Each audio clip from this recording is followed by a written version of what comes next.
Madame la présidente, mes chers collègues, le rapport qui nous est présenté fait suite à une enquête nationale entre la Cour des comptes et plusieurs chambres régionales sur le service rendu aux demandeurs de permis de construire. Je ne reviendrai pas sur la mise à jour des indicateurs concernant les contrats d'engagement qui sont en cours à la mission de contractualisation. Ce rapport met en lumière un problème croissant, la prolifération de documents informels en matière d'urbanisme, en dehors des documents légalement prévus tels que le SCOT, le PLU, le PLH, le PAECT, etc.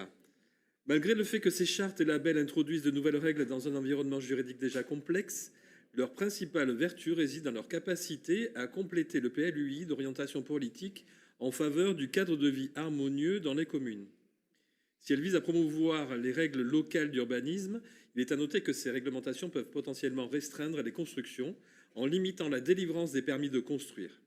Ainsi, comme le recommande la CRC, il serait pertinent d'envisager l'intégration de certains de ces règlements locaux dans le PLUI afin de les aligner avec nos objectifs de construction de logements et de leur donner une portée juridique.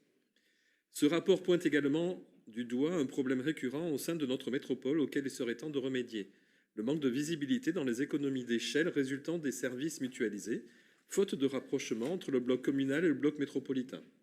La CRC constate en effet qu'un grand nombre de communes ayant opté pour la mutualisation du traitement des demandes d'autorisation d'urbanisme ont cependant conservé au sein de leur municipalité un service ou une direction de l'urbanisme. La Chambre régionale des comptes n'a pas été en mesure d'évaluer le coût en euros de ces doublons. Aussi, il nous semble que ce rapport d'observation définitive de la CRC présente une opportunité pour améliorer nos pratiques et répondre aux attentes de nos concitoyens dans le cadre de la révision de notre PLUI.